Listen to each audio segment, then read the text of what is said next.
बहुत समय पहले की बात है। एक घना जंगल था जिसे लोग जादुई जंगल के नाम से जानते थे। इस जंगल में अनगिनत रहस्यमयी घटनाएं होती थीं। जंगल के बीचों बीच एक विशाल पेड़ खड़ा था। इस पेड़ के चारों ओर रंग बिरंगे फूल खिलते थे। पेड़ के पास एक झील थी जिसकी पानी की बूंदें सुनहरी चमकती थीं।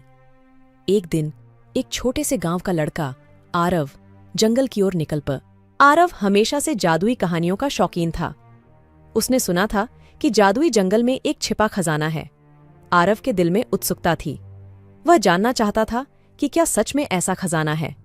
जैसे ही वह जंगल में प्रवेश करता है, उसे पक्षियों की मधुर आवाज सुनाई देती है। पेड़ के पत्ते भी मानो उससे बात कर रहे हों। थोड़ी दूर चलने के बाद आरव को एक बूढ़ा आदमी दिखाई देता है। बूढ़ा आदमी सफेद दाढ़ी और लंबी टोपी पहने हुए था।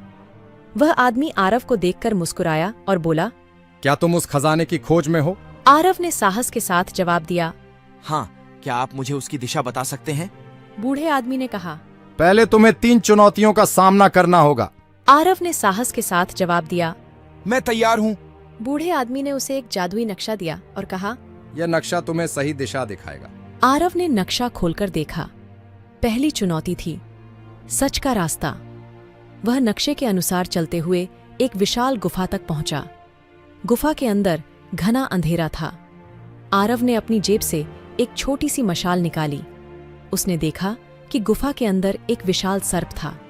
सर्प ने कहा, यदि तुम सच बोलोगे तो मैं तुम्हें जाने दूंगा।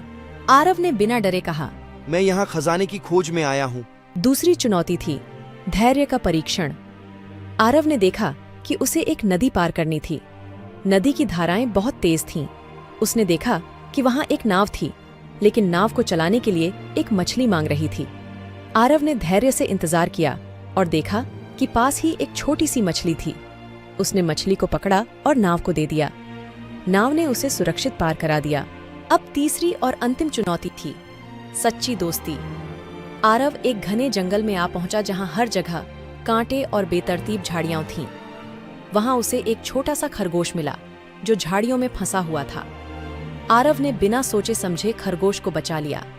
खरगोश ने कहा, तुमने मुझे बचाया, अब मैं तुम्हें सही रास्ता दिखाऊंगा। खरगोश आरव को लेकर एक विशाल वृक्ष के पास पहुंचा।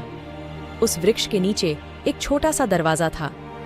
दरवाजा खुलते ही आरव ने देखा कि वहां एक अद्भुत खजाना रखा हुआ था, लेकिन उसके साथ ही एक संदेश भी था। संदेश में लिखा था, इस खजाने का असली मूल्य इसकी सामग्री में नहीं, बल्कि तुम्हारी यात्रा और सच्चे गुणों में है। आरव ने समझ लिया कि असली खजाना उसकी सच्चाई, धैर्य और दोस्ती में है। उसने खजाने के कुछ हिस्से को लेकर गांव लौट आया और बाकी खजाने को वहीं छोड़ दिया। गांव लौटकर आरव ने अपनी कहानी सबको सुनाई। सभी ने उसकी बहादुरी और गुणों की सराहना की। इस तरह जादुई जंगल ने आरव को सिखाया कि असली खजाना हमेशा हमारे भीतर ही होता है।